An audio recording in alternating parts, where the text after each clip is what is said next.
very fractured environment out there, right? I mean, you got all this internet stuff going on and clubs and this and that, everybody's exchanging information, but still, at the end of the day, who's with us when we're late at night in front of our computer?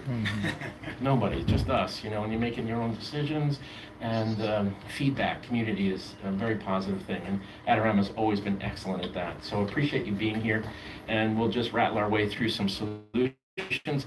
I'm very informal about this. I can take things in any direction you so choose, and I just emphasize that this next hour or so is about you guys, not about me. It's not about me making a portfolio picture or anything like that. It's about me running down some hallways, trying a few doors, opening up, realizing it's a mistake, coming back, and all those things that we ordinarily do as photographers in the field, right?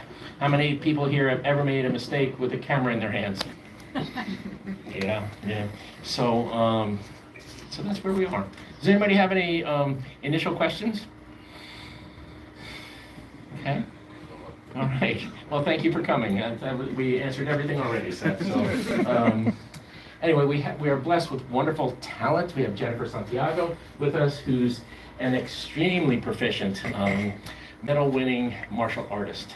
And she's absolutely amazing at the kind of physical prowess she brings in front of the lens. So I hope to capture some of that tonight and work with her attitude, the way the angle of her body might be in certain fighting poses, all of that sort of stuff. We'll experiment. As you can already see, I've already put out too many lights. So, I never met anybody I couldn't overlight. So there we go, and we'll start off with a couple of basic sort of simple things. I'll show you a couple of examples because, Seth and I had a talk earlier today about sports on and off the field. And I've done a lot of that.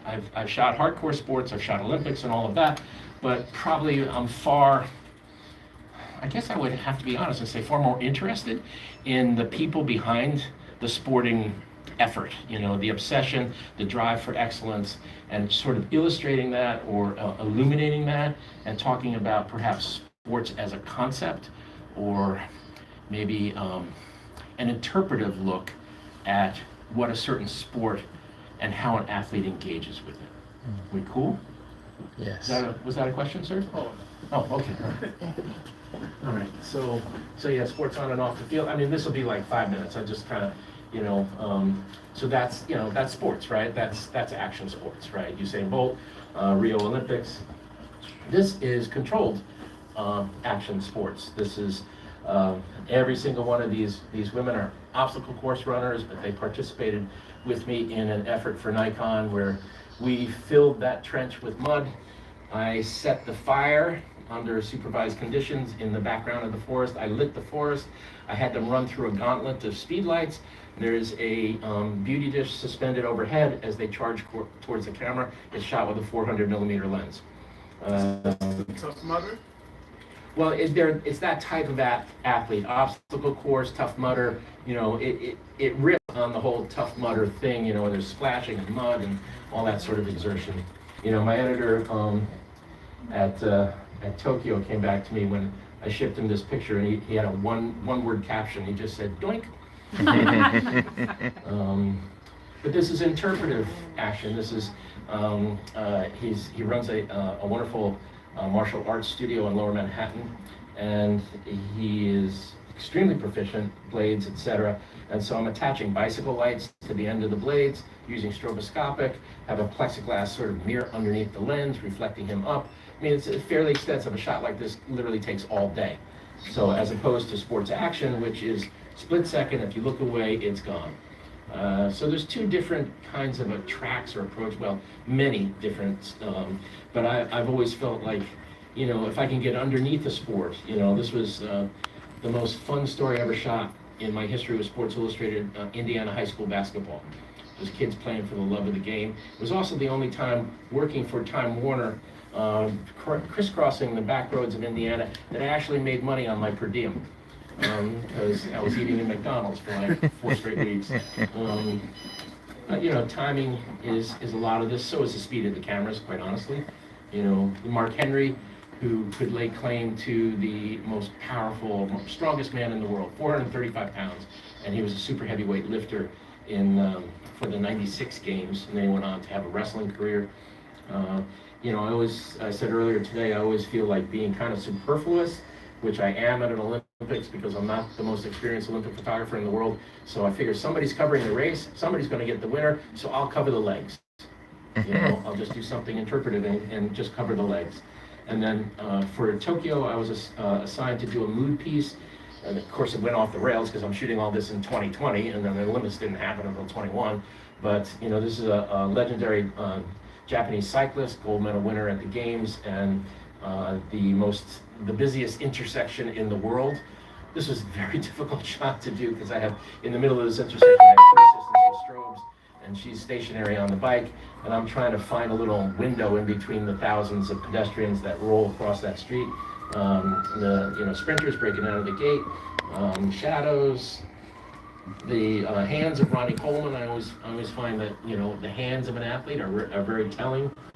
And this is a highly produced shot. The entire United States trampolining team in the air at once, and the technical aspects of how I lit it. Reggie Miller. This was back in the day, back when before he became a Nick killer, and was and member of the Indiana Pacers and cursed him for life. Sean Johnson. A lot of this is just logic and common sense. She grew up in Iowa. What do they do in Iowa? They grow corn. So you put the balance beam in the cornfield. Not the easiest thing to do because balance beams are very heavy. Female triathlete. And then a lead for the Zuma reportage page where I took a legendary Japanese gymnast, gold medal winner, legacy athlete in Japan, and I bounced him off a trampoline up by Mount Fuji, the symbol of the country. And all of that, just kind of rolls into like, how much do you love to shoot this kind of a thing? And I've loved sports, was never a very good athlete myself, but I love sports since I was a kid. So, there you go. Just a quick sampling of things that happen in front of your lens and things that you create. So I'm going to quit out of this. Hopefully I'll do this without destroying the computer. While you're doing that, Joe, we just want to thank OWC for sponsoring this. You've been using OWC for a minute. Oh my goodness, yes. So, if you guys are looking at new memory cards, OWC is out there. Sequence Press Type B, A, SD, all of it. Check out OWC. Yeah. They're amazing. I just did a trip out of the United States with one of their little drives, a little SSD, and 2 terabyte cards, and that's really all I brought. The whole take. I never even opened the cameras. It wasn't a heavy pressure job. It was more of a scouting trip, but I just left all the images on the cameras, and that's all I traveled with, and that's all I needed. 2 terabyte cards. So I got 2 terabytes in the camera. Is anybody else just amazed by that? Gosh, yeah, Joe, it's incredible. Holy smoke. Oh, wow. But I guess point of reference, I started with 36 exposures, and you tell somebody who's young at the Olympics that you used to have to time it. If you're covering an 800-meter race or something like that, and you burn through 18, 20 frames, do I have time to change out that cassette of film before they come around again? Things like that. That kind of strategy types of thinking, that's just not necessary anymore. All right.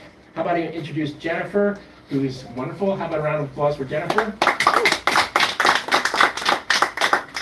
And you could go to your mark and maybe just kind of hang out there for a minute. So what I'm going to do is we'll start with, because I don't have much time, I kind of preset a couple of lights, kind of messed around a little bit, but I'm going to drain this, here we go. Oops. I'm going to kill everything except group A. So what I've got is individual controls. Everybody familiar with the Pro Photo system? Mm-hmm. Okay, a lot of various, lighting systems have the same kind of arrangement, radio control, group, zones, all of that.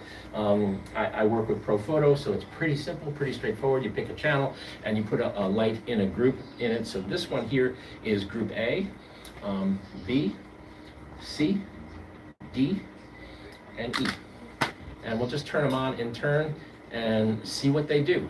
And Jennifer will move as, kind of work it out together. I'm always very respectful of an athlete because You know, they work very, very hard to get to the state of excellence that they currently represent. So I'm very reverent about approaching that and seeing, you know, as we go. I don't like to put an athlete in an uncomfortable position. Just kind of something that is relatively natural, but also works for the picture. We meet in the middle, okay? So, again, before we start, any questions? We good to go? Yes, sir. Do you like working in tight spaces? Like, say, like this is a tight space for an athlete, or do you like having it open up a little bit? I Like, hate working in tight spaces. repeat the Um, question. Repeat the question, yeah. Do I like working in tight spaces? You do what you do. You play the hand of cards you're dealt. I've done CEO photography in the equivalent of an electronics closet. You know, I mean, the folks walk you in and say, "Is this okay?" And you're like, "Oh, yeah, fine." You know, it hampers you in terms of it robs you of options, because I will beg, borrow, and steal any amount of space I can get for my subject to the background, for instance. Okay, I can't get that right here, right now, but that gives me two different zones, right, that I can control independently of each other, especially when you're working with gels, because a gel has to control a certain area. If I, say, had these gels, some of these lights are gelled, okay, but if I put up a big umbrella here, the big umbrella scatters everywhere, blows away the gels. So control of light is paramount, and at least, I would say probably most of the time, a certain level of space in the studio helps you with establishing a measure of control. Also, there's a lot of other things that affect. One thing that's good about this studio here is that the walls are dark. So you haven't got an automatic blowback or bounce from a white wall. You know, so you can, white walls in a studio are fantastic, but lots of studios that have white walls also have black draping. So you can take an additive source of light, the white wall, and make it a subtractive source of light by drawing a black drape over it. Mm-hmm. These are things that, you know, help you establish the control you're looking for, because the studio means control. When you're out on location, you can't control what the sun's doing. You have to accommodate it with your lighting solution. But here in the studio, it's all about control, and I try.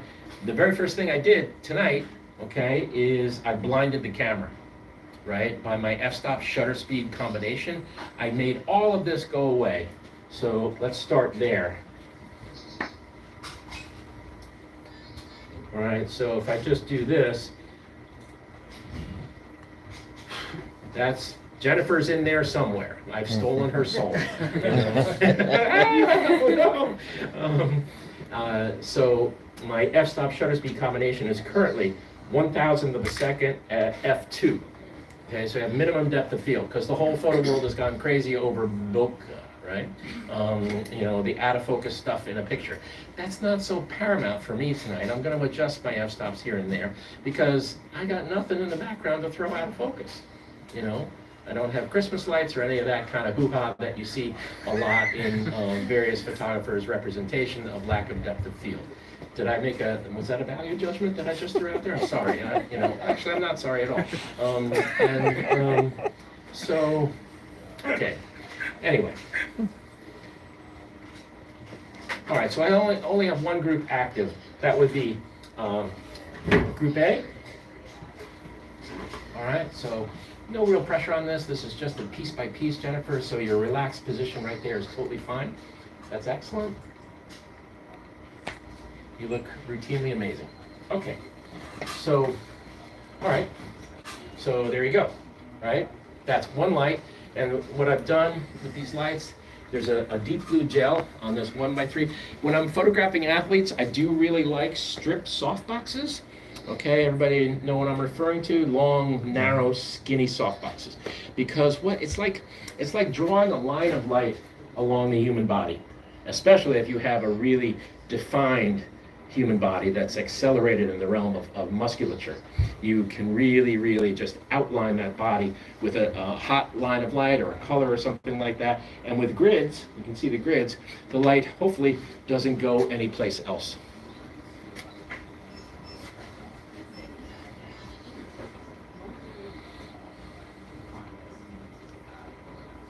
All right, so they're both equivalent value, 9.0. Part of that is accommodating the loss of power that the high-speed sync is driving me towards, right? Perfect. So now you can see it's pretty equivalent, you know, it's not exact. Some photographers in a studio setting, if they have a bigger studio, they'll actually map out the wing lights. I call this position 3/4 back. So it's like not the plane of your subject's shoulders, it's behind. If you bring it up to the plane of their shoulders, what will happen is the light will creep around their body and start to clip their nose or throw a shadow, this and that. You don't want that. If you notice, the center of Jennifer's face is pretty much still in darkness. A little bit of it. See, you can see the left hand, camera left, is just a little bit creeping around, just a tiny bit. I'm not over worried about it because I'm going to introduce some frontal light that'll take care of that. But the frontal light I'm going to introduce, as you can see here, there's a grid in this as well. So it's a beauty dish. I call a beauty dish, it's a hard and soft light simultaneously. A lot of beauty photographers use it. It's a cheekbone light. And Jennifer's got wonderful symmetry to her face. So I've pushed it over head of her. Instead of bringing it from the side, I'm bringing it straight down on her just like this. So hopefully I'll achieve a certain level of symmetry to the highlight area of her face while not bothering the blue over here or over flooding it or outright destroying it. Okay? Whew. Anybody else having an amazing amount of fun? Yes. You know, win, lose, or draw. Win, lose, or draw. I freaking love this. You know, I actually do. I don't care if, I do care. I want the pictures to be good, but at the same time, I enjoy time behind the camera. You know, I just do. And it's part of me, and so I've asked the store to stay open until 10 o'clock tonight, and they're going to lock the doors from the outside, so you guys are here for the duration. He's the one to choose. That's all right. Yeah, no, I'll buy everybody dinner. Can I just say that out loud? Oh my God. All right. So I'm working a Nikon Z9. I have an auto area AF with an eye detect. So beautiful thing about camera technology is the auto area is picking up on her, but the automated systems of the camera, the AF, is finding her eye. It recognizes her eye. And we all know this, right? If you just take a quick look here, that's nice and sharp. So at 2.0, you do have to be careful.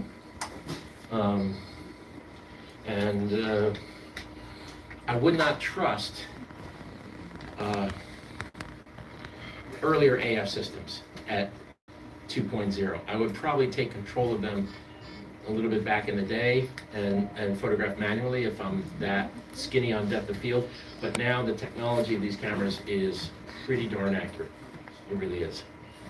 Okay. So where am I? That's 3 lights.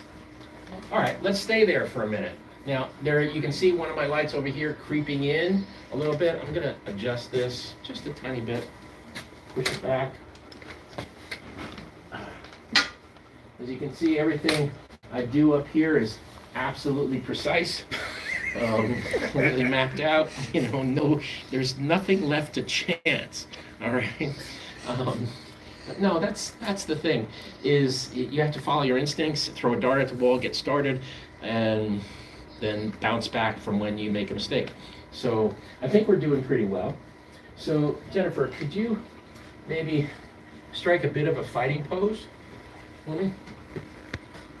Okay, that's nice. All right. If I gave you a count, could you tense up and just Oh, yeah. yeah. Make believe I'm your opponent. All right. All right. Ready? 1, 2, 3, go. Nice. All right. So now she adjusted her face down a little bit. Let's keep your chin up just a tiny bit. Okay. Ready? 1, 2, 3, go. Nice. See that difference? It's minimal, but it's important. So I'm not lighting her in a friendly way, right? If Jennifer is in fighting mode, you don't want to get in the ring with her, right? I mean, I call this like kind of Goodfellas light. Yeah. Remember that famous movie poster with De Niro and Joe Pesci and what's the other fellow? Ray Liotta. And it's you know, you can call it Goodfellas light, or you can call it, you talking to me light? You know, that kind of thing, you know? So it's not friendly. Her eyes are a little bit shadowed. So it's a strong light. And I kind of like it. What do you guys think? Too much? In her eyes. So if I don't want that chin up look, what I could do easily is just take this beauty dish. It's a silver beauty dish. So de facto, it's a little poppy, you know? So I could take it, I could rotate it just a little bit this way. This is almost tabletop.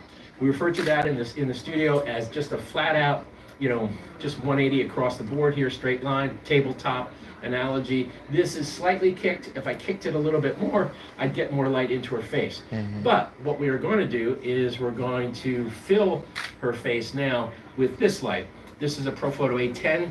It's got a Magnum click on it with a grid. So I've really kind of, and there's also, I've zoomed this light. The A10s have a zooming factor that you can, you know, swing them wide, or it's like it's a Fresnel at the end of these lights here. So I'll activate group D.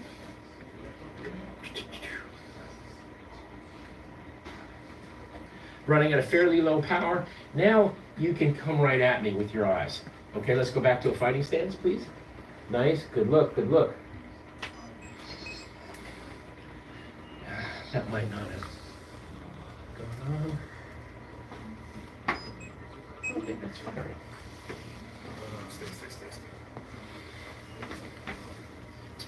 Group D. Group D. I'm gonna try it. It's fire. Yeah, no, it's okay. Oh, there we go. Yeah. It got flipped up. What was happening when you're working with a light that's really precisely focused, if you jostle it, if it slips on you, it can entirely miss your subject. So check that out before you start making wholesale adjustments. So now there's more light in her eyes. There's a catch light on the bottom of her eyes. I'm going to go to 6.0. That's one stop on the Profoto scale of things. Ready? Here we go. Good look. You had a question to check. Okay. So now I'm just making adjustments. Now you can like this. I personally don't. I think it's a little too full. You see the little bit of encroachment on her lower chin? That's coming from her knuckles of her right hand. You always have to be careful when you're bringing a low light. If like a dancer or a boxer puts their arms out like this and you have a low light, that is going to cause a shadow to be cast on their face. Okay? So I'm going to back that light off by half a stop, and good look, good look. Nice. There we go. That's somewhere in the middle ground. You have a question? Yeah. So in the chat, Paul is asking for shots with the hands closer to the camera. Would you have them in focus as well? Yes, that's a next step. Is that Paul? Yeah. That's a next step, Paul, because you know you can see her lead hand. You know the hand that she's got tucked in towards her chest. That's okay. But at F2, that lead hand is going to be a little bit of a problem for me. It looks too much like an out of focus blob. So that we're going to build this in steps. I started at F2 because I wanted to control the lights, etc. But where we're going to go from here is add a little depth of field. Okay? We good? So the way I'm going to do that, because I like the ratios of the lights, you can control the lights in unison up here on the Profoto controller, but the very simple thing I can do is I can ISO up. Okay, to, let's see.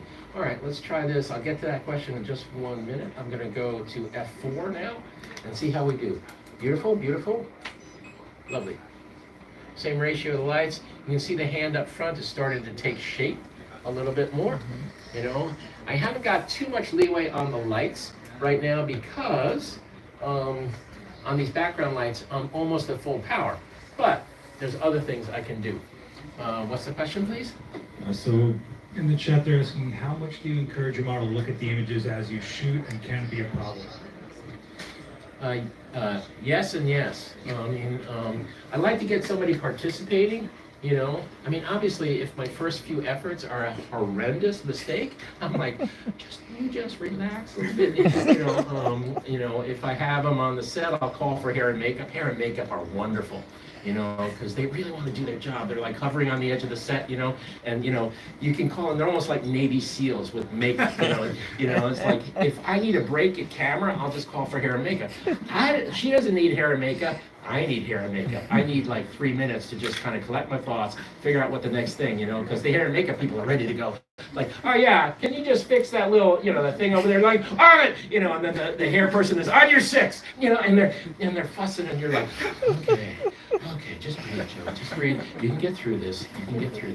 So, Here's your on switch. What just happened? That's a little bit of a dodge I use sometimes on the set. Other times I'm just really straightforward. If I'm really lost on a set, I'll just be honest about it. I'll look at the client, I'll look at the subject. Let's take a break because we have to make some adjustments. Who doesn't need to make adjustments? In your own work life, in a meeting or something like that, how often do you have to pivot?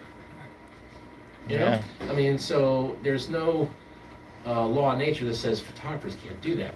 So let me take a look and see how we're doing here. It's right here. It's right here. I know, but I'd like to see that because it's bigger. Fine, go. No, it's good. Yeah, I'm kind of liking it. It's proceeding in a pretty good direction. So, what do you think about that lead hand? Do you think I should tighten it up a little bit? Tighten it up. Clean it up? Yeah. Tighten it up. All right, cool. Everybody's nodding. Yeah. I can't believe how out of focus that is. Jesus. No, I didn't pay any money to come here. Their time is valuable, Joe. Thank you. Okay. All right. How am I doing on time? Am I okay? You're all right, just go. All right. 10 p.m. All right. In the interest of time, I'm just going to add another f-stop here via ISO. Beautiful. Pull that in a little bit. Your lead hand. Yep. Pull it. Yeah. There you go. Good. There's actually nothing wrong with actually, having your subject also adjust. All right. That's a little bright. You know why? Because I went to ISO 800 and I didn't adjust f-stop wise. It's the first mistake I've ever made. All right. Perfect. Nice. Better. All right, so a little bit tight, a little bit tighter. Can you go with the weapons? Now, Jennifer told me earlier she classically would not use these weapons with a pair of hand wraps. But we'll get past that. Okay. Good look. Perfect.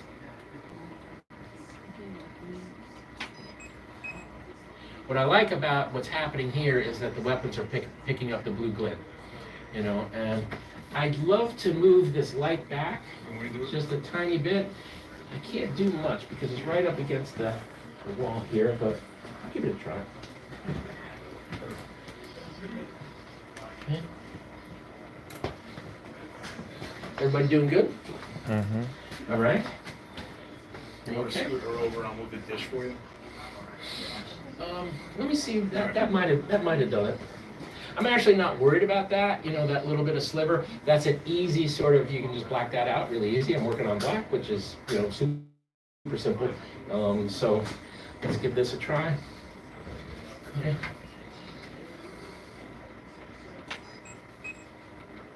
Cool. All right. Now, Jennifer, I never ask you to do something foolish, but do you ever, when you're engaged in a combat or demonstrating, is there anything verbal or vocal associated with that effort? Yeah. Okay, can I see that? I'm not going to shoot at Yeah. Okay. Okay, I'm going to stay behind the camera. He did jump. All right, so could you maybe look away and then snap back to camera? Keep the weaponry, kind of pull it in closer to you, please. That's it. That's nice. And ready. 1, 2, 3, go. Wait, what am I doing? You're going to do that kia. Oh, okay. All right. Ready? 1, 2, 3, go. Ta! I was late. Okay. All right. 1, 2, 3, go. Ta! All right, that's better. And now there's a shadow that you could call cool, or you could say, let's lower the weapon. If you lower the weapon, you lose the shadow. You know, do me a favor. Take one of the weapons and put it up near your face, so that light would cast a shadow. Keep coming up right in there. Like, I'm gonna come closer to you. And if I may, just maybe adjust this, something like that. Okay, all right, stay like that. And then really demonstrative shout. Okay, on the count of 3. You don't have to turn away for this. I'll keep the shadow and register. Ready? 1, 2, 3. All right. Getting there, right? Getting there a little bit. I like that. Nice. Yeah, I like that. Okay. So Kevin in the chat's asking, when shooting athlete portraits, what do you do if their athlete's personality contradicts their sports vibe? Jennifer seems very nice and funny, but her sport is associated with power and dominance. Good question. I let the athlete be who they want to be, generally speaking. And I try to make any studio session, I try to make as comfortable as I possibly can for my subjects. I want them to give me their best. You know, now, athletes tend to be, like, you know, I photographed a lot of professional, like basketball players, for instance.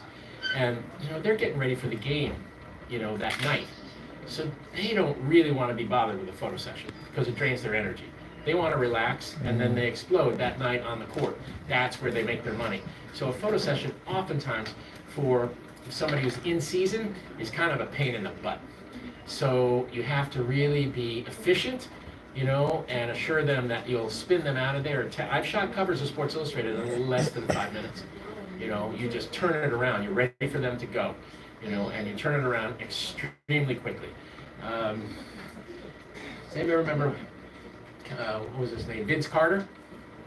You know, he was just an awesome basketball player, durable as heck, you know, and he was up in I shot him for a cover of Sports Illustrated for Kids. I had red and everything. He was going to leap at the camera and all that sort of stuff.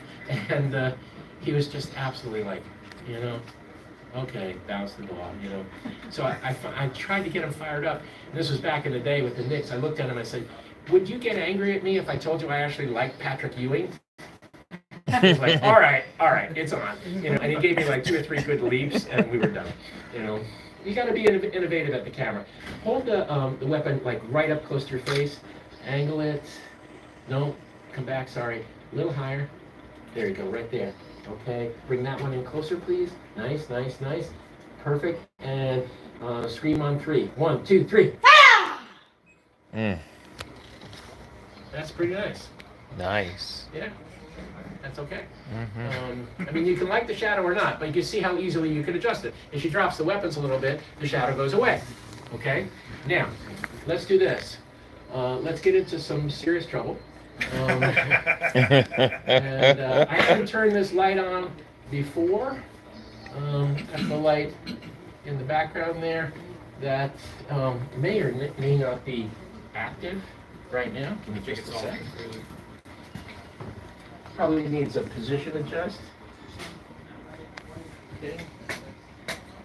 We are at the Adorama. I put a gel on this light too. I mean, why not?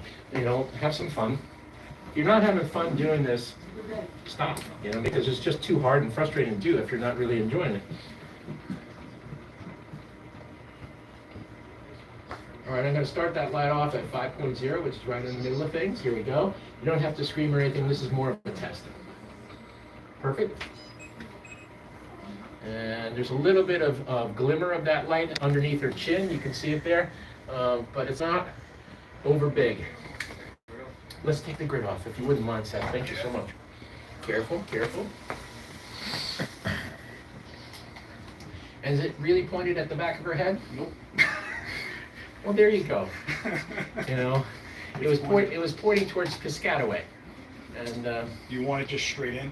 yeah, right to the back, Yeah. if you don't mind. Yeah, of course. You were going over her shoulder, that's why I hit her shoulder. Okay, all right. Cool, cool. Do you see it?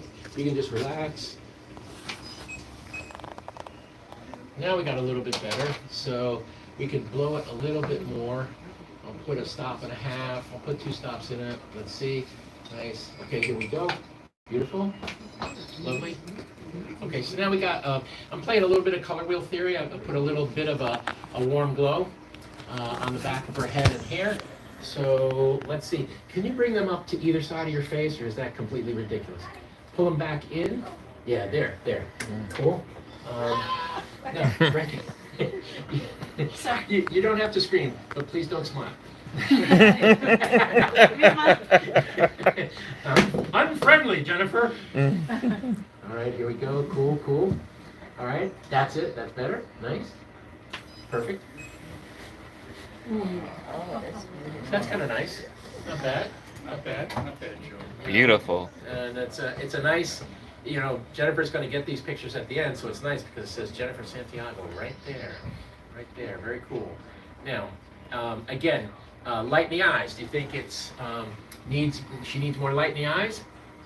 Tad bit. I personally don't, but I'll do it for you if you'd like. I'll pump a little light in there. No, she's good. She's pretty good, right? Yeah, it's good. She's kind of strong and a little bit on the menacing side. I mean, if you looked at her, you'd have doubts about getting in the ring with her because she looks strong, really strong. And I kind of like that. Why don't we do that a couple of times so you make sure you get a couple pictures that you like in a little bit closer to your face. That's it. Super. Stay with me. I'm going to pop a couple of frames here, so stick with me. Here we go. Stay. Eyes. There you go. Nice. And now, count of 3, I want you to scream really bad. Okay, 1, 2, 3. You guys can clap. Yeah, nice picture, right? Way to go, Joe. Hey, that's awesome, Joe. That's amazing. Oh, my God. Oh, wow. Holy smoke. I'm so glad I came. If Joe doesn't get affirmation, I have to pay him, so let's clap him. All right, let's. You still got it, You have a Joe. vested interest. All right, that's Sarah back there. She's a lovely dancer. She works here at Adorama, and she's a friend with Jennifer. She's the reason we have Jennifer. So a round of applause for Sarah. Nice job. All right, let's do a couple of those. I'll give you a count. Scream on 3. Ready? In tighter. That's it. Cool. 1, 2, 3. Nice. Ready? 1, 2, 3. Nice. Ready? 1, 2, 3. Awesome. Fantastic. I think that looks pretty good. Good shots. So, all right. Why'd you take a break? So where are we time-wise, Seth? Got like 30 minutes left. Maybe. Okay. All right. You got time to order. Okay. All right. I'll try not to worry. I'll tell you when you're washed up. Okay. All right. So hopefully that was valuable. Just we'll move on from this setup, but hopefully that was valuable in terms of just building a set, block by block. We showed 1 light, 2 light, 3 light, 4 light, 5 light. So 5 lights sounds like a lot, right? Like, oh my gosh, But if you notice, they're all gridded. And every single light, it's not excessive, right? It's not excessive because every single light in the photograph has a purpose, right? Symmetrical wings, backlight, main fill, all that sort of stuff is part and parcel of your thinking process. Before we move on to anything else, does anybody have any questions? Yes. When you're with your clients, do they have a time span, or that you say we want this done in 2 hours, we want this done in an hour? How do you adjust for that? Yeah, sure. I mean, that's my first question on location all the time. Repeat the question. And in terms of timing, how do I accommodate a client's request, demand / need to have it done efficiently, quickly, and all that. I'm totally comfortable with that at this point. That's one of the benefits of getting older, is that I have a certain level of gravitas as a human being, that if somebody's really being obnoxious about it, I'll just let it happen. I'm like, okay, you want to get done in 3 minutes? I can't do my best work in 3 minutes, but if that's what you want, that's what we'll do. Other times it's kind of necessary, because You've got a lot of people hovering at the camera, and athletes, CEOs, etc. Have people sort of wanting to whisk the subject away. So it's up to you to be prepared. No substitute for research, and a pre-scout can be very valuable in that instance, because then you have a lighting grid in your head when you walk in, and you're not trying to solve the problem on the fly. Other than that, if we're just intersecting for the first time, that's my first question literally to every subject. Hey, how you doing? Everything's good, thank you. How much time do you have? What kind of time pressure? When do you have to be out of here? And so that gives me a marker. Okay, I've got 2 hours to work. The very first thing I do is say, okay, I'm going to select a space, and I'm going to get to work. You go do some email, make some phone calls. I want them off the set, right? Because I don't want somebody hovering while I'm like sweating bullets. You never want to let the client or the subject see you sweat. You want to have them kind of walk in, and everything's nice and natural, and I'm just a creative flower, and this just happens, and now you're going to be graced by the beautiful light that I've brought along with me, and your heart will be lighter because of this experience. I never say that. In my head, I have certain words that I say. I never let them out of my head on location if someone's being a real son of a gun. Time is the enemy of photography. It really is. We never have enough time to work, generally speaking. Sure. So that's always a concern. But I try to get that straight right away. Thank you. So it gives me a barometer for how fast do I have to push this along. It also indicates to me how visually ambitious I can or cannot get, right? So, yes. Do you have a method of choosing on whether you're going to use a tripod or go handheld? Sure, good question. I just shot 2 solid weeks for it doesn't sound glamorous. It's a construction company on Long Island, but they do really big stuff. They're pulling electric from the windmills at the edge of Long Island. They just do like these massive infrastructure projects. So it's actually really cool work. I was under the ground with these crews, and they're pulling cable, and I'm lighting that stuff like, just off the cuff. And also above ground, working for the last couple of weeks, it was blazing sun. So I've got 2 assistants with lights on sticks, just raw light on sticks. And we're just moving and shooting. And that you're making adjustments. You're looking at the camera, you're doing the math in your head. Okay, how much depth of field, how much power do I have in this light? I have 500 watt seconds. 500 watt seconds sounds like a lot. When you're fighting off a cloudless July day, it ain't that much. It really ain't. Some of the stuff is really off the cuff and run and gun and no tripod. In a studio session, or if I have a portrait under control, I do like a tripod, because then I don't have to keep re-referencing my field of frame. If I'm making adjustments, I leave the camera, and when I get back to camera, I'm still seeing the same frame. Instead of picking the camera up off the ground or something like that, the camera stays steady on the tripod, and then I'm coming back, and I know the edges of the frame, and I know where I can put my lights, etc. Cool? Yes, sir. So once you shoot sports or excel, so do you prefer burst mode or you just a single split? Am I in burst mode?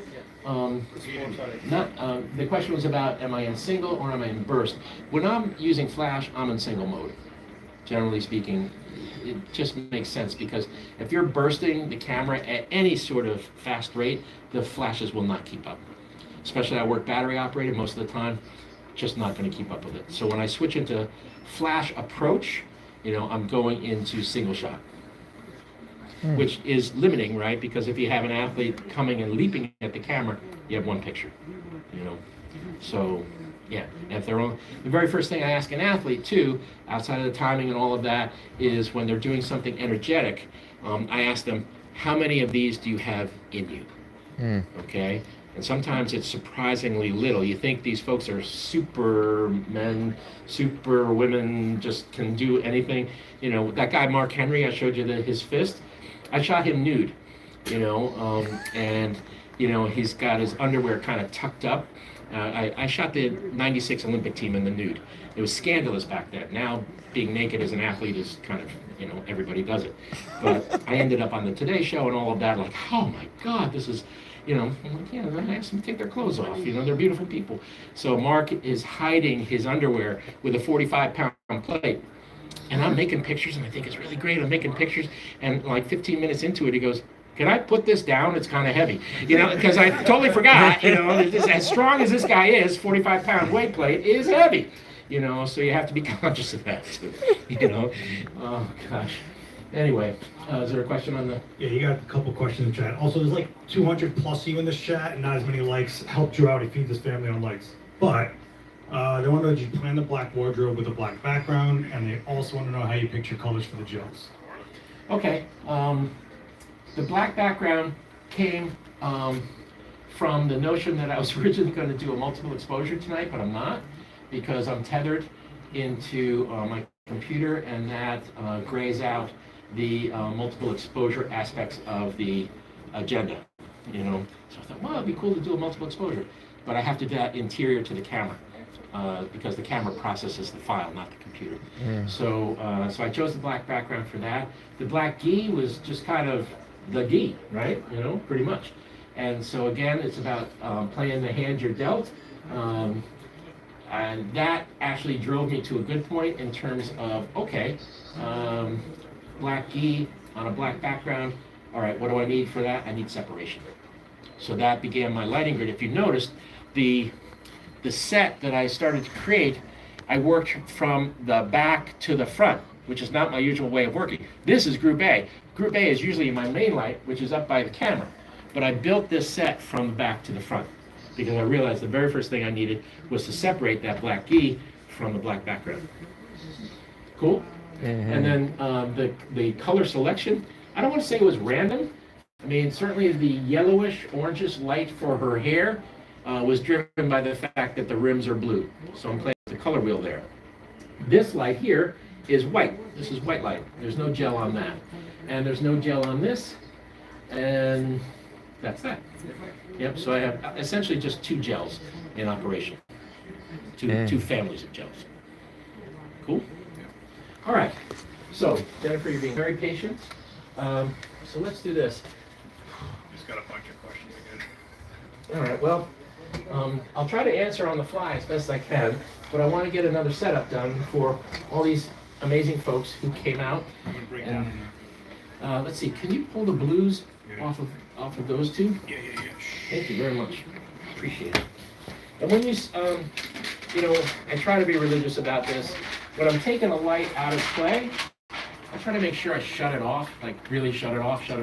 Because if you're not careful about that, it can be going off without you being aware of it and mitigating the lighting effect that you're trying to create. So, all right. You want to keep them white? Let's keep those white, yep. Will this bother anybody if I put it over here? Cool.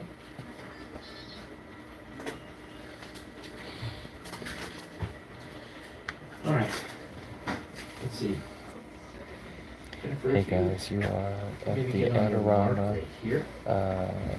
And actually, we call it oh no, I'm sorry. I'll educational go space. profile. So And we have let's start with that the light. wonderful, So if you can amazing see angled show this way, McNally, okay, and I'll shoot you in profile. Start off. amazing photographer. I'm gonna lose this chair just for a second. Does a lot of sports and commercial photography, and also a lot of editorials. Yeah. So you're joining me as I'm in class. So now I am going to bring these lights a little bit forward.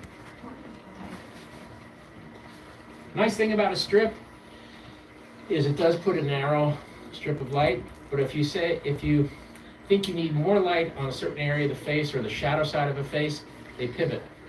So instead of going straight up and down, I can move it this way, so some light will creep around to the shadow side of my subject's face.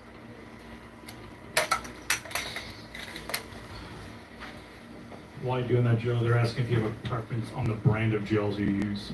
I generally use Roscoe. They're, you know, pretty ubiquitous. They're popular. They're have a lot of, you know, variations. So they're a good professional gel. They've been around forever.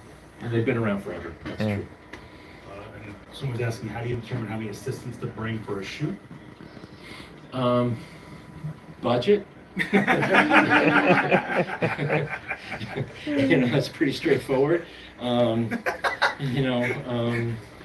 done a lot of jobs by myself, and I still do. I mean, I just did a shot for Stanford University magazine of an author, and she lives in Connecticut, and the entire budget, was quite small. So I drove from my house in Connecticut to her house, and I did the whole job by myself. And I had lights outside the house and this and that. I just worked kind of all day, and I was happy to do it, But for instance, the job I just mentioned with the construction company, I had 2 assistants all the way through. So it's relative to budget and also relative to the job complexity. All right. So don't lose track here, but so that is A and that's off. So we're gonna just use B for right now. Jennifer, if you could look that way. Yes, and yes. I love it when a subject does exactly what you want them to do before you even say it. It's wonderful. So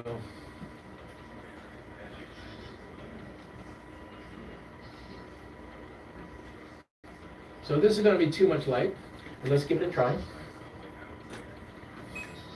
Like I said, it's pretty close. All right, so a little bit hot, Seth, would you mind checking that A group light just to make sure it's kind of off? Thank you, man. I really appreciate it. Yeah, it's on standby. Do you think it's firing? It definitely fired on this one. Do you want to just kill it? Just kill it, please. Yeah, for now. And the wraps are doing me a good turn because that lead wrap, if it was just a flesh tone, it might start to get a little hot because it's physically closer to the light. So maybe just tuck that lead arm in a little bit. Okay, that's really nice. That's great. Wonderful. Okay, so a little bright. And remember that is B group light. So it's at 9.0. I'm going to go to 8.0, which is one stop down, be a little more subtle. Might be too much. That's beautiful. Remember, I'm at 1,000 and 5.6. All right, so there now the backlight is definitely out of the game here. So you can see there. You can see how the light is not creeping around, and I have her looking. Here's a good thing to remember. When you're looking to do a profile, always assume that your subject's nose. Say I'm the subject. You can relax, Jennifer. The subject nose is 12 o'clock, right? And so say camera's over here. So my light should be at 10 o'clock, roughly, 10 or 11, in this neighborhood. Why? Because the light will pass the face and create a shadow drop on the camera side of the face, which edges out the cheek and gives the face volume and dimension, right? If you flood the face with light, it'll lose that sense of having certain, kind of shadowy kind of volume, to use the word again. Let me show. So we'll do this. Now, she's going to stay right where she is. I'm going to move this forward. Exposure should be roughly about the same. Not too much has changed in terms of the distance. Cool. You look great. That's fantastic. Nice. So the shadow is opening up now. And you're starting to lose a little bit of drama, but I actually think the result is pretty pleasing. Because I have a grid in that light, let's do this. Is this all good information? Is this going in a good direction? Just the details of it? Let's just do this for a sec.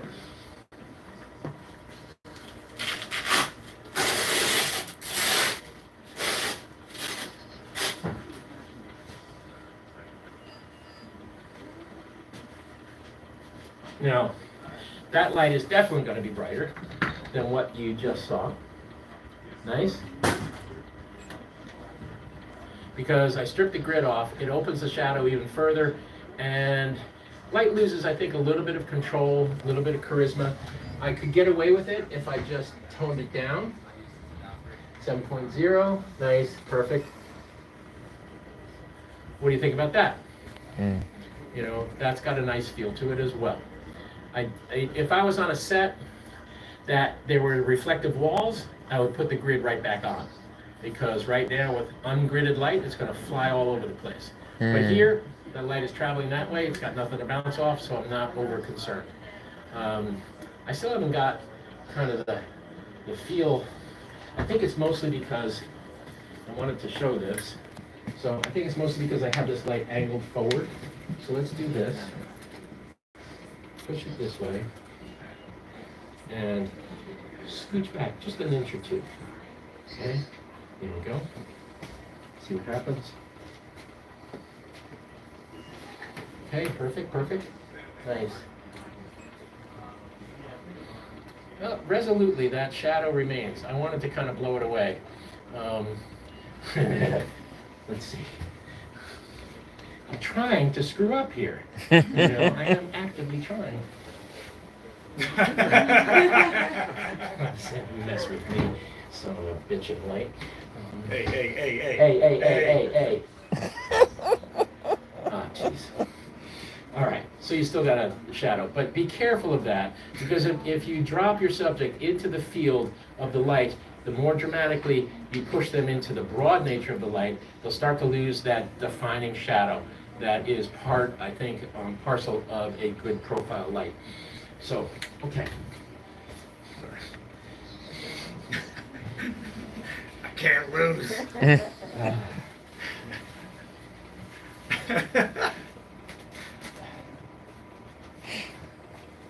right. Cool. I really do know what I'm doing. I struggle to continue to have faith.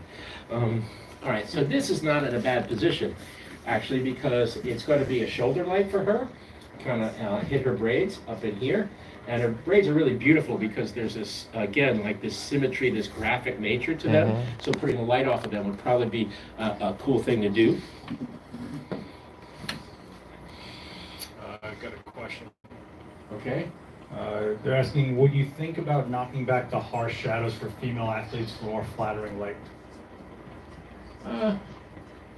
Depends on the mission. It's a good question. Depends on the mission of the assignment.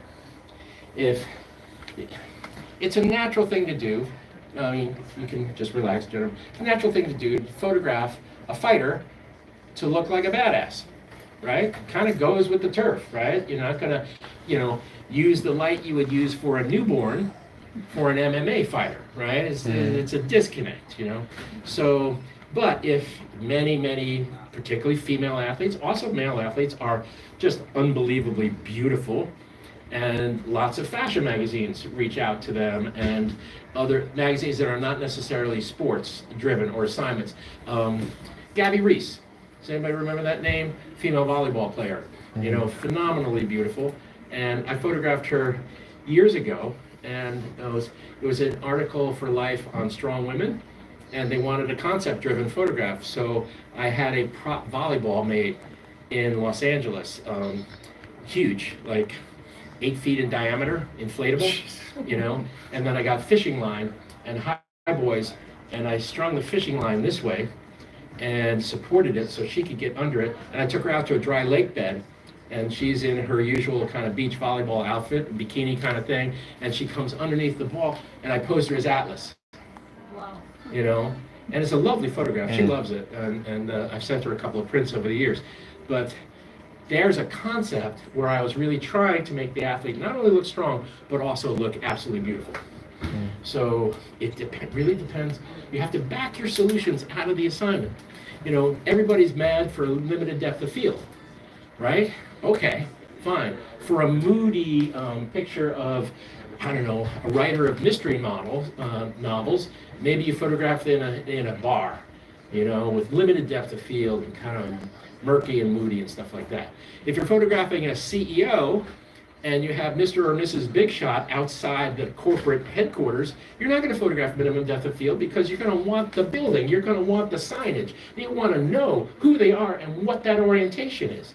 So, it sounds weird, but your f-stop is actually driven by the nature of your assignment. It's not just like part of my creative journey You know, it's a mission. They're paying you money to render a result that it fits their bill. So when you start to take money from people, the game changes. Yes? Just to piggyback off what you're saying, if you take a picture of, say, like a female athlete, do you like the pores to be in the picture, like maybe the sweaty pores, or do you beautify, like and retouching, like kind of just smooth that out? Generally speaking, not so much. In fact, we're going to go to sweat, and maybe you could take a minute and just do some oil. Yeah, because I asked Jennifer to bring some oil and some sheen, and we're going to go into like a post-workout look. Okay. So yeah, I mean, it depends. Also depends, and I have a frame of reference that is, I admit, is like from the way I grew up photographically and not so current anymore, because right now anything goes. We're on the verge of AI and all of that sort of stuff. You know, people are changing things like crazy. But I photographed Michelle Pfeiffer for Life magazine with the bulk of the collection, the United States collection of gems at the Smithsonian, Hope Diamond, the whole 9 yards. And we ran it in Life and didn't retouch it. And actually there were some of the women's magazines who took up that and started writing articles about it, how Michelle Pfeiffer was so brave that she allowed Life magazine to publish her pictures without any retouch. Well, to me, I mean, she's a phenomenal, beautiful person, put the picture in the magazine, you know, so it really, like, it's all over the lot, you know. I prefer success at the camera. I don't dive into retouching over much, unless the job calls for it. If it's a beauty job, for instance, it'll be retouched. There'll be skin work. That's beyond my capabilities, so we send it out to a professional retoucher. Cool? Yep. All right. I really like to get back to photographing. I don't know, Joe. I mean, I'm paying you, so. Once you get paid, everything changes, you know, Joe? We are here in But I Adorama. think people just think shadows are ugly, Seth period, is don't you think? leading Like they get the scared of it. course. And Joe McNally I is love shadows. teaching. You know, I live on the dark side. You know, I love shadows. I mean, you know, shadows define the human face. They define life. You know, the play of light and shadow. One of the best pieces of advice I ever got was from John Loengard at Life magazine. He always told me, if you want something to look interesting, don't light all of it. You know? It's like, but they're asking about flattering light and shadows. Just because it has shadows doesn't mean it's not flattering. Can I do this? Okay, ready? Hang in there, I'm not done yet. I'm gonna put a little on your neck, is that okay? Sorry for this. Sorry. All right. Now, because of that turn of events here, I think I turned that Just on. sprayed a solution of water and oil.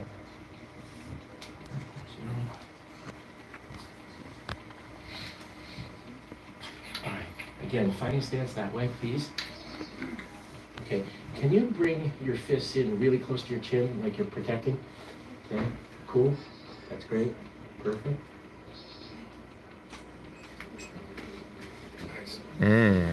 Okay. So now I have the backlight going. Super sharp, and you can really tell the sweat. You see the sweat? And that looks nice. It looks nice. Okay. Is your aperture still 5 points? My 5 is 5.6. Yep. Now, let's do this. Let's go back to f2. So that is 5.6. f4, 2.8, 2, 3 stops. You know, I've been doing this for 45 years, and I still count on my fingers. You still have all your fingers.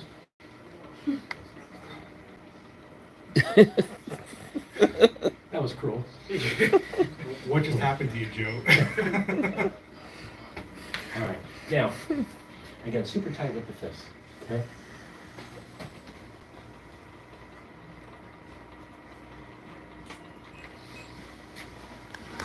Nice. I came in over tight because I just wanted to see. There's f2, right? And then that's what happened to the nose, right? The nose goes out of focus. This obviously is out of focus. So critical focus is right on the eye, which I'm very happy about. You know, you know, that's where it should be. And so now let's do this. How am I doing? All right, relax. I got you. Okay. Just go. Just do Cool. it. No, I just really want to, keep shooting. I get it. I'll cut you off when you've had enough, all right? Are you guys okay? Yes. Anybody have to be home for dinner? Forget it. No, let's try this. So this is a cool system because it's magnets, right? It's very helpful. So, not sure exactly what to do with this though quite yet. Hang in there.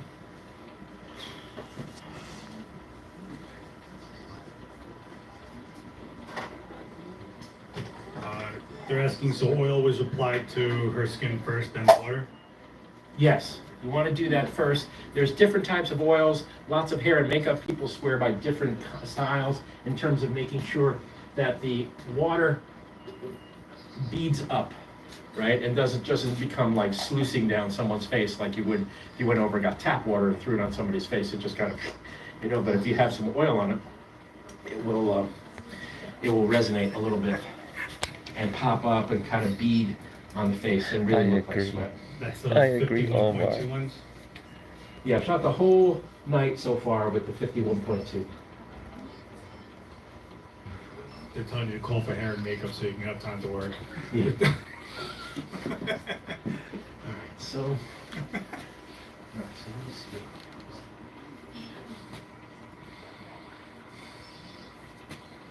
see. No, it's not a 24-hour stream. Stop it.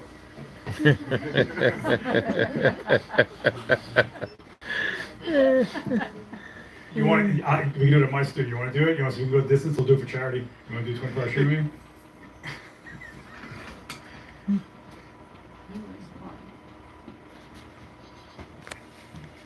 The chemistry between these two is amazing.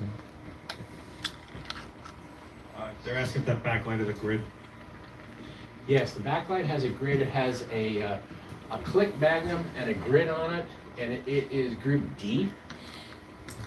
And I have no idea how this is going to look. Awesome. But, hang in there, Jennifer. Sorry. You're being incredibly patient. How about a round of applause for Jennifer? She's really just hanging in there like gangbusters for us.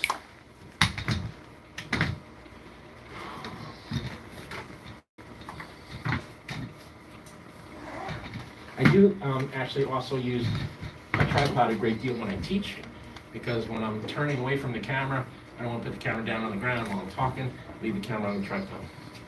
There's discussion asking mainly what your choice of 50mm came from. My choice of 50mm for this particular evening was the limited space of the studio, and to be sure, and also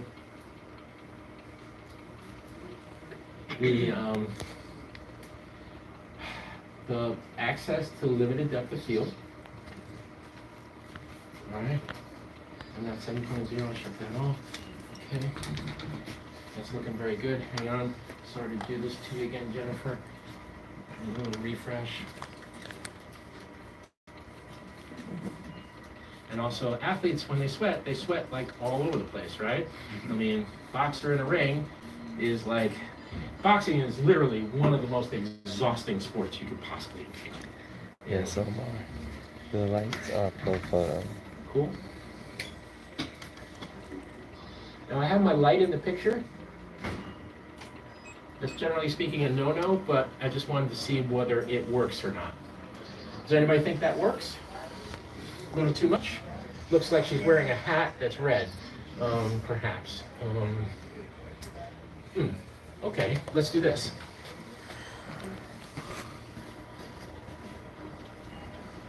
What you're seeing here is a determination to get complex, a determination to actually get so deep into trouble, there's almost no way back. Right? And that's part of the fun of it, really.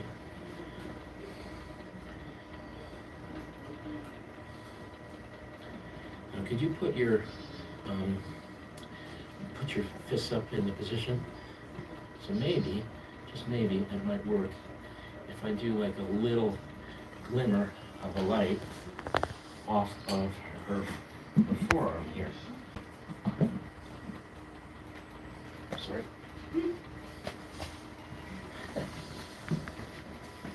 right, cool. Nice. Okay, it's a little much. The reason it's a little much, Seth, could you help me out? The reason it's a little much, you see the angle there? It has to skim up the light. So what I'm thinking is if we can get it low here and have it just blow up the forearm. Right now it's just a spotted light. You want to go this way? Yes, just a glance. Always remember angle of incidence, angle of reflection, very powerful photographic element. You know, you get a lot of, if you can skip a light instead of slam it, that oftentimes works better. Quick tip, if you would like or be interested, if anybody works by themselves, if you're doing nighttime portraiture out on the streets, it has to be something of a quiet street. But if you have like somebody out there you want to photograph with street lights in a moody way, this and that, brick, concrete, highly reflective. Okay? Take your car, say someone's on the sidewalk and you're photographing them, and here's the buildings. Take your car down to the end of the block, turn it around, roll it kind of up on the sidewalk at 45 degrees, turn on your brights, and then put heavy-duty gels over your headlights on your car. You will light the entire block. Okay? Just it'll skip right off the buildings and come right back. Your subject probably even get a little bit of a rim. So you're going to get this casting a shadow. So if you go closer, you're That gonna was get a good shadow. information, y'all. Right here. Let's try that. Yeah. Let's try that. Okay, all right. This light is going to go all over the place Yeah, here. it is. All right. It's a lot of it. It's a lot of light. Let's tone it down just a tiny bit. And her fist is going to make a shadow on her jaw. Let's see. Cool. Hmm. Yeah, a little bit. All right, I tell you what. Let's try this. I'm going to kill that light. Seth, if you wouldn't mind killing that light there and replace it effectively in this position with this light. Let's see what it looks like instead of the white light on the grains. Let's see if we can just replace that with more of a spotted light and see how that works.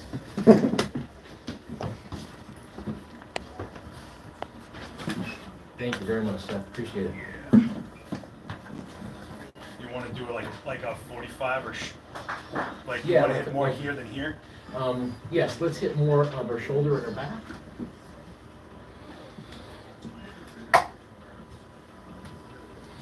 I'm not gonna get the fire department to come in. Yeah, let's not do sprinklers tonight. That'd be great.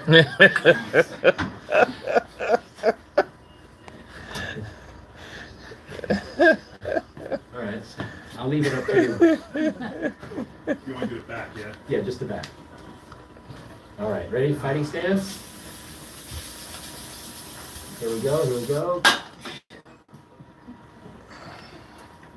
Okay, Oh, wow. starting to have a little bit of merit. Let's try again. Cool, cool. Let's just see what the residue. Not enough. Just blow one piece right near her head. There we go. Cool, cool. That's nice. That's starting to get there a little bit. Smoke is like hurting cats. You just can never tell what's going to go on. But Yes, old bar. careful, careful. All right. We could put it more centered up and then kill it. Yeah, try that. Yeah.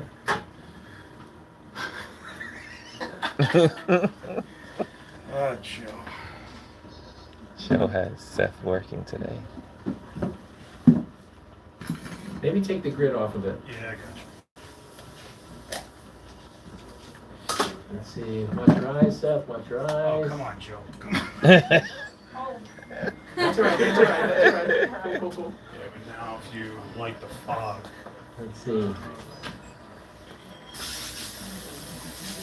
Cool, cool. There we go. And is it going off? I think you need more light than that. Yeah. It's not really hitting much. But, all right, so I'm going to kind of blow it out here a little bit. Here we go. Here we go. Perfect. Nice. starting to happen a little bit.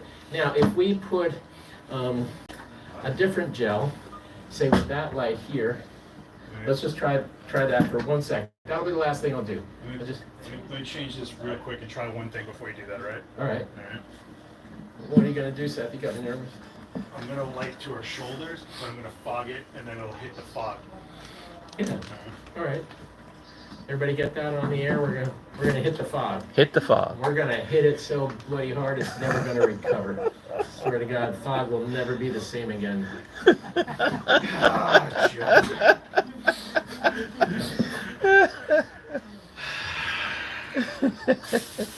You know you're fired after this, right? Nice. Nice. Yeah. There we go. How high is that light? It's right behind her. All right. So please lower it Okay, hang on. if possible. Yeah, I just gotta flip it. Hang on.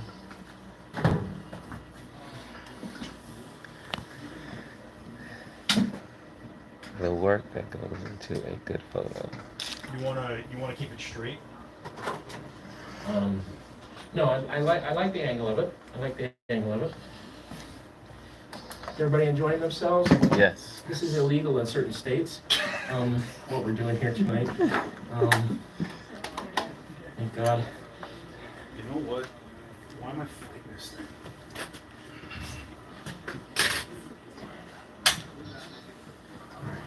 I don't know what's going on that stream. But you have to get onto the stream. Is that like part of the deal? I don't know what they're looking at right now. So if you're watching this live and I don't know what the screen looks like right now, I'm sorry, guys. Let me get a sandbag around this.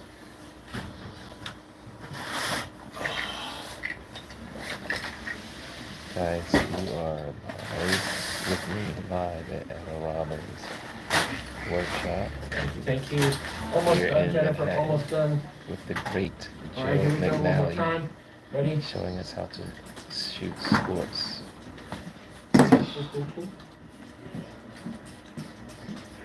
Sports Seth, can athletes. you let's put that one. What are you doing with this? I don't know. You got to take a chance, I mean, lots of people are watching me work like now, and they could be like, oh man, he doesn't know what he's doing. It's not that I don't know what I'm doing. I know what I'm doing, but I'm experimenting to see within the context of that what may or may not work. Mhm. Here's the thing. I use the expression in my head, I'm fat, right? It's because if like the very first picture we shot, that when we finally ended up with the backlight and the blue and the weapons and stuff like that, that's a really nice picture. So now I'm figuring, okay, I'm fat. I'm cool. I've got a good picture. So now experiment. Take a crack at something that may or may not work. Because if you got a photograph already, then what's preventing you from getting a little crazy? Even if I'm in public, I don't care. Hey guys, whatever. Have a pizza, relax, sit back. I have a pizza. Are you ready? I'm gonna. Hang on. True. Come on, true. McNally. I'm ready. Where are you at? Pipe down. Joe. All right, here we go. Ready? Hang on. Cool. Here we go. Ooh. Oh, ye of little faith, huh? Okay, right? No, she That's looks great. cool. She looks great. That's And let's see here, a little bit of blue rim on. I like what's happening on the far side of her face. Kind of cool. I love it. And so the pink light is group D, right? That one back there is group D, I believe. We'll tone that down just a tiny bit. Yeah. And the blue is working out relatively well. All right, here we go again. Nice, beautiful, perfect. Okay. Wow, you lost a lot of that, huh? Yeah, too much. Okay, bring it back. Now, Jennifer, last thing. Can you look at camera?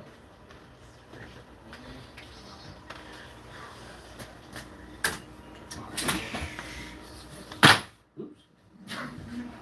Are those lead shot bags? No, it's full of tools. It's still weight. Okay. I'll There's take no that. sand in that bag. I use pennies at my studio. Cheapest sandbags ever had. What do you want to do? Could you grab a white billboard Yeah. or one of those metallic ones you showed me? What I love about You want these a real board, classes right? is that Oh, you yeah. get to see how people, Now, this isn't classically the light I photographers, might use are for an working upfront to portrait. create. But let's It takes time, and you you just know, keep working on it, have a bit of fun with it. having fun. See if we can get it out of my photograph, which would be nice. All right, just relax. This will be the last picture coming up. All right, that's pretty nice. Okay, now grab the weapons, please. Okay, and that is A. Put a tiny bit. No, that's not A. That's B. You are in it now, McNally. All right, cool. Quick thing, just looking the other way. Cool. A little bit brighter. Okay. Now, you see the attitude and change of the light? See when she was looking at camera? See the drop shadow on the far side? Now she turns, and see how that is flooding her with light. That's the point I was trying to make before. Now there's no character to this whatsoever. Okay? All right, so, again, same pose, in tight, okay? Let me size up here, pull it in tighter toward your face, yep, in there. Quick test, nice. Now I'm a little too tight on her, I gotta move back. Okay, nice. Tighter even onto your face, cool, cool.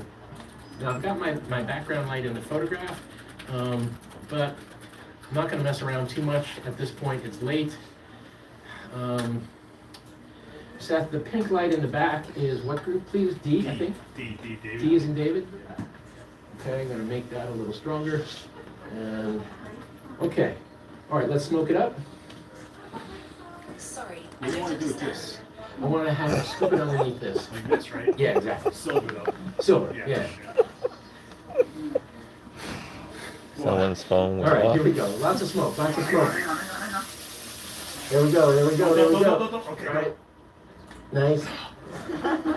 Nice. Okay. All right. I'm exhausting Seth. Please do that again. Seth is working Out of today. the audience, please. Could I get somebody to give it? Go. Okay, here we go. Here we go. Ready? Tighter, tighter, tighter. That's it. That's nice. Stay with it. Nice. Stay with it. Nice. More smoke. Nice. Perfect. All right. Cool. Now you know that light over there. I can handle that. I'm not going to get observe niceties right now because the store's about to close and they're going to throw us out onto the street. But anyway, let's do one more with more smoke and hang on. Okay. I got this. Yeah. No, I don't want to let it go quite yet. Okay, ready? Now, I want, if I may, I want the scream of your life. Okay? All right. Ready? Ready? I'm going to be in really tight. Okay? Okay. 1, 2, 3. Ah! It's not a bad one to end on. You know, not a bad one to end on. Maybe a little toned down on the screen. You know, it's a little big. Not too big. Yeah, all right, here we go. Perfect. Okay. Perfect. That's a great look. Closer to your face. Pull them in. Nice. Ready? 1, 2, 3, go. Ah! Nice. All the smoke went away. All right, one more time. Last one. Smoke it up. Here we go. Ready. In tight. Nice. Okay. Hold on. Keep it. Go. Go. All right. Round of applause for Jennifer.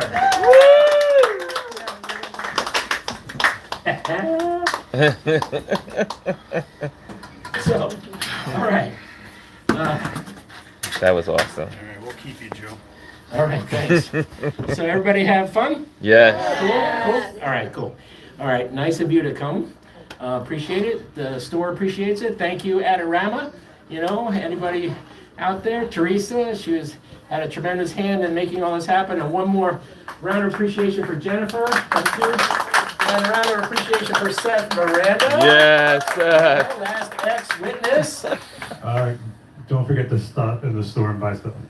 Seriously, you can go say what's up to Alex, Maury, Marav. Everybody here can help you out with anything you saw, including the fog. The chat's talking about getting it other places.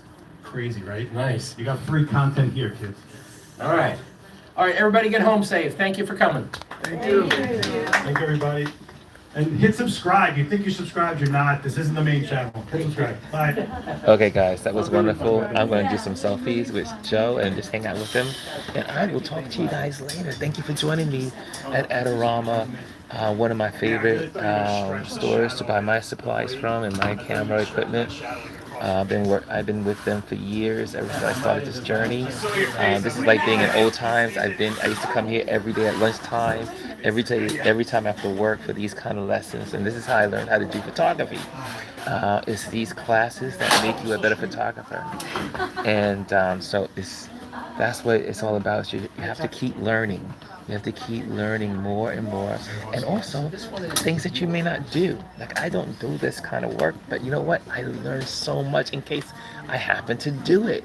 I'll be able to bring these things back up to memory. Anyway, guys, thank you for joining me on Touch Base Daily on the move, as you know how I do. And I will talk to you later. How's everybody Thank you. doing? Get your mic before you walk. You good?